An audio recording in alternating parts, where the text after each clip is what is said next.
Masker kini akrab untuk kehidupan sehari-hari masyarakat. Masyarakat yang memiliki aktivitas di luar rumah wajib menggunakan masker. Namun penggunaan masker serta alat medis lainnya saat ini membuat limbah medis meningkat cukup drastis selama pandemi COVID-19. Jumlah limbah medis meningkat sekitar 30 hingga 50%. Dan jika tidak ditangani dengan baik, akan membahayakan. Bersama saya Wilson Purba, kita akan berbincang lebih jauh terkait bahaya limbah sampah medis. Sebelumnya kami hadirkan perbincangan ke depan Anda. Terlebih dahulu kami akan sampaikan rangkaian informasi seputar peristiwa yang terjadi sepanjang hari ini. Pemirsa, KPK dini hari tadi menangkap Menteri Kelautan dan Perikanan dan pejabat Kementerian KKP lainnya dalam operasi tangkap tangan yang dilakukan di Bandara Soekarno-Hatta. Penangkapan dilakukan setelah Edi dan rombongan mendarat dari Jepang. Inilah foto detik-detik Menteri Kelautan dan Perikanan Edi Prabowo saat dijemput petugas Komisi Pemberantasan Korupsi KPK di Terminal 3 kedatangan Bandara Internasional Soekarno-Hatta Rabu dini hari. Saat itu Edi Prabowo dan rombongan baru saja tiba di Bandara Soekarno-Hatta menggunakan pesawat All Nippon Airways dengan nomor penerbangan NH835. Penjemputan Menteri Edi Prabowo dan sejumlah pejabat Kementerian Kelautan dan Perikanan dipimpin langsung oleh penyidik senior KPK Novel Baswedan. Usai ditangkap, Edi Prabowo dan rombongan langsung digiring ke dalam mobil petugas untuk dibawa ke gedung KPK dan diperiksa lebih lanjut. Operasi tangkap tangan diduga terkait kasus korupsi ekspor benih lobster atau benur.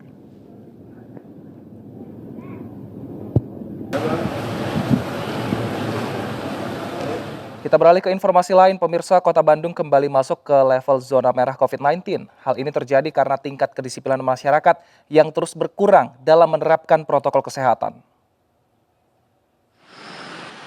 Berdasarkan data pemerintah Provinsi Jawa Barat, angka reproduksi kasus COVID-19 di Kota Bandung di angka 1,83. Sehingga Kota Bunga ini masuk dalam zona merah. Pemkot menegaskan masuknya Bandung dalam zona merah karena tingkat kepatuhan masyarakat terhadap protokol kesehatan semakin menurun. Dari data kasus COVID-19 terlihat terjadi peningkatan dalam beberapa hari terakhir, baik kasus baru maupun kasus aktif. Padahal pada pertengahan Oktober kasus COVID-19 mulai melandai. Bandung menjadi tempat favorit untuk menghabiskan akhir pekan, apalagi pada akhir Oktober lalu ada libur akhir pekan yang panjang. Bahkan tingkat hunian di Kota Bandung berada di atas 60%. Artinya banyak wisatawan yang menghabiskan waktu libur mereka di Bandung. Meski upaya rapid test digelar untuk menekan penyebaran COVID-19, kerumunan wisatawan tak bisa terhindarkan.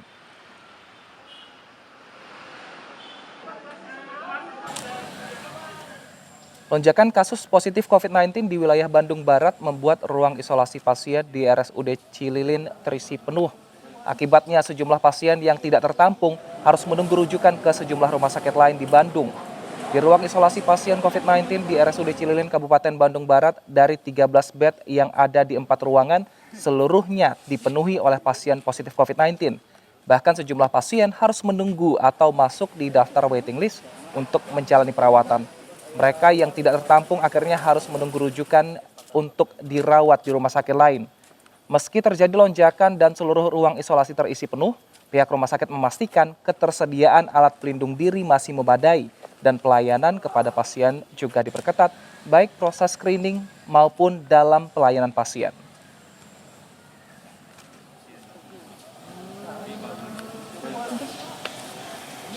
Polda Jawa Barat memanggil Satpol PP Kabupaten Bogor, Jawa Barat untuk dimintai klarifikasi terkait kerumunan di Megabendung 13 November lalu. Keterangan yang diberikan merupakan pengembangan atas keterangan dari Sekda Kabupaten Bogor yang sudah lebih dahulu dipanggil. Satpol PP Kabupaten Bogor, Jawa Barat memberikan keterangan sekitar 6 jam secara paralel ke penyidik Polda Jawa Barat. Satpol PP dimintai klarifikasi terkait kerumunan, langkah penanganan dan juga langkah antisipasi.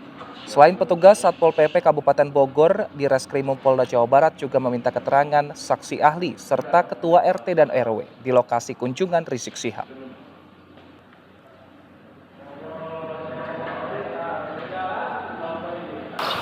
Petugas gugus tugas COVID-19 dari Kelurahan Tebet Timur dan Kepolisian Sektor Tebet terus melakukan tracing pasca kerumunan Maulid 13 November lalu. 150 warga menjalani rapid test. Satu persatu warga Tebet Timur, Jakarta Selatan melakukan tes rapid yang dilakukan oleh petugas Kelurahan Tebet Timur dan Kepolisian Sektor Tebet pada Selasa siang. Tes tersebut dilakukan guna mendeteksi kondisi kesehatan warga setelah adanya kerumunan maulid yang terjadi pada 13 November lalu. Di hari kedua tes, sebanyak 50 warga Tebet dilakukan rapid test. Bila dibandingkan dengan hari kemarin yang mencapai 100 warga, antusias warga untuk mengikuti rapid test menurun. Warga mengaku terbantu dengan adanya tes COVID tersebut untuk mengetahui kondisi kesehatan.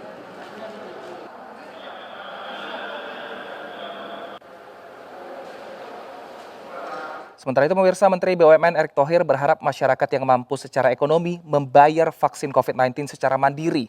Hal ini bertujuan untuk mengurangi beban pemerintah dalam pembiayaan vaksin COVID-19 untuk masyarakat. Menteri BUMN Erick Thohir menekankan kepada masyarakat yang termasuk ke dalam golongan mampu untuk membayar biaya vaksinasi COVID-19 secara mandiri. Hal ini bertujuan agar beban pemerintah dapat semakin berkurang, terutama dalam hal pembayaran vaksin. Sementara bagi masyarakat yang termasuk ke dalam golongan tidak mampu dipastikan akan ditanggung oleh pemerintah.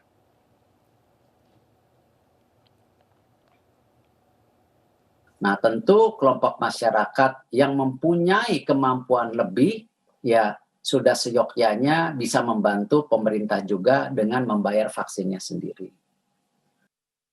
Perbincangan terkait limbah masker dan alat medis kami lanjutkan pada segmen kedua di Indonesia Bicara. Tetap bersama kami.